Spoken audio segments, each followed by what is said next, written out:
Thank you very much, everyone. So my name is Dawn Walter, and I'm the founder and organiser of this conference. I'm going to spend about 12 minutes just taking you through the day, fire alarm, boring stuff, and I need to do my clicker, sorry. Take you through these things very, very quickly, and then we'll kick off with Nick Sturge, who's going to officially open the conference.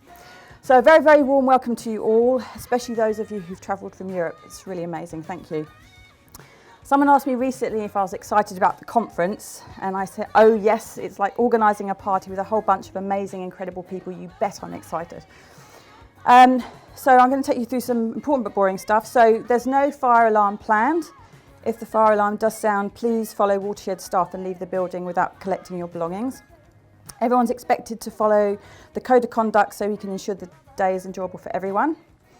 Toilets near the registration desk, as you've probably already found, and there's extra toilets to the left of the bar cafe. There's a cloakroom past the bar cafe, which you have already probably found, but it's not staffed, so you do leave things there at your own risk. The conference hashtag is AnthTech19, so your badge, so get tweeting. And because we're using 3 rooms over the course of the day, it's probably helpful for you to know where these are. So we're in Cinema 1, which is the main cinema. Can they turn the music off, Thomas, please?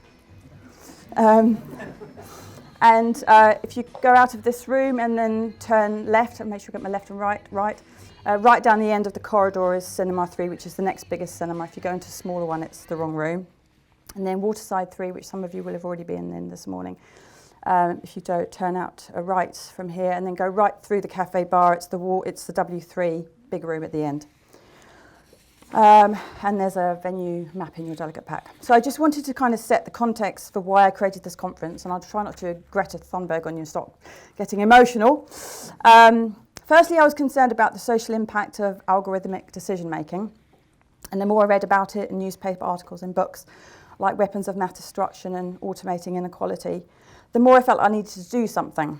And most of us here haven't, because we're white, because we're middle class, I expect, felt the injustice of being targeted by an algorithm, the sense that an electronic eye is turned towards you and you can't put your finger on exactly what is amiss, as Eubanks writes in Automating Inequality. As she suggests, we don't all experience this new regime of digital data in the same way. In one chilling and probably prescient quote, a working class woman turns to Eubanks and says, "You should pay attention to what happens to us. You're next." So if we care about social justice, as I'm sure most of us do, and about making the world a better place, we should care about creating technologies that don't amplify the existing inequalities that already exist in society. Making the world a better place is what draws most people to anthropology, the study of human cultures and societies. Apologies if I'm rattling this off, I've got 12 minutes to say a lot of stuff. If I could sum up what I love most about my discipline is that it teaches you to respect difference. Respecting difference is never needed more than now with all the division in the world. Here's my Greta Thunberg moment, sorry.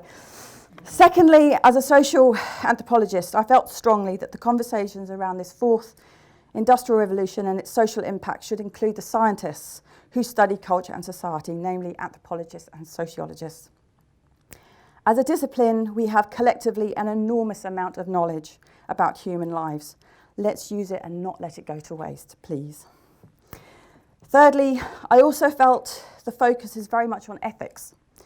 Ethics is essentially about what is right and wrong, some of which is enshrined in our laws and our religious texts, and the moral codes we live by if we're not religious.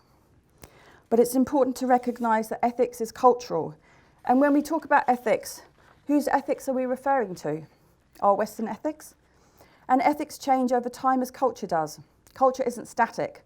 For example, from a Western perspective, we might think the practice of arranged marriages is wrong, but arranged marriages were very common throughout the world until the 18th century.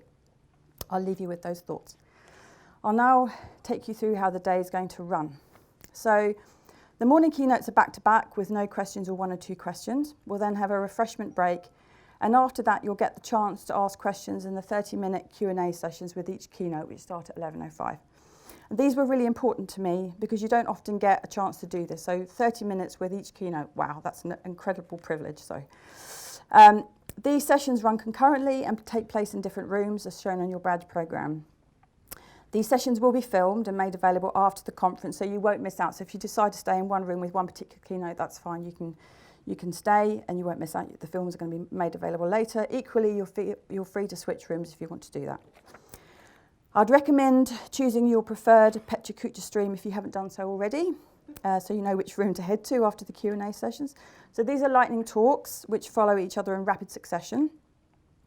I want to just note a couple of presenters won't strictly be following the PetraKucha format. That's Inspector Scott Lloyd, haven't seen yet, I presume he's here. And because you don't tell policemen what to do, right? And Yanni, because I asked him 2 weeks before the conference, and creating a PetraKucha does take time. It's a lot of work, it's crafting.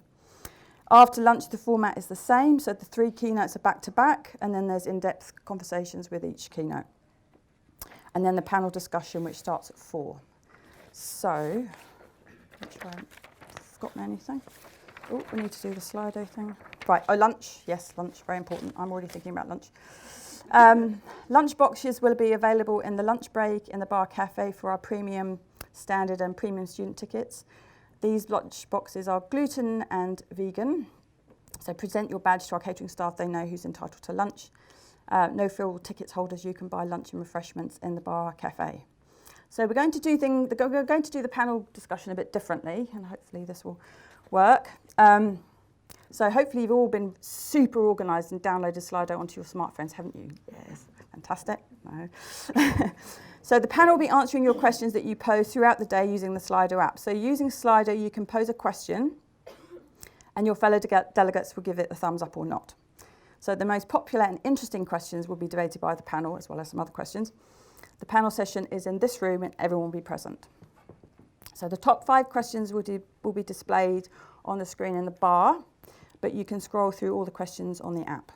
The event code, if you go into it, if you're already super organised, is AnthTech19, which is also the Twitter hashtag, just to make things life easy. And the passcode is 1984. Oh, yes. Right, so we're going to have a quick demo of how it works now.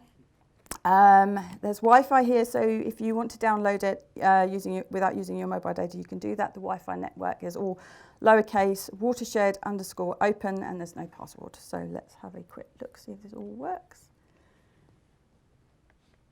No. No. Oh, here we go. Right, okay.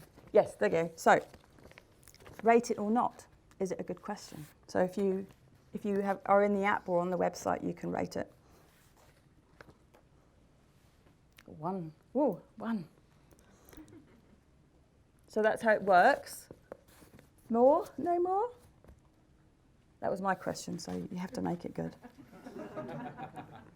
4. Okay, so you get how it works. So use the app, pose questions, and then check out what other people are asking, and then rate it. Or not. How nice is Bristol? Good job.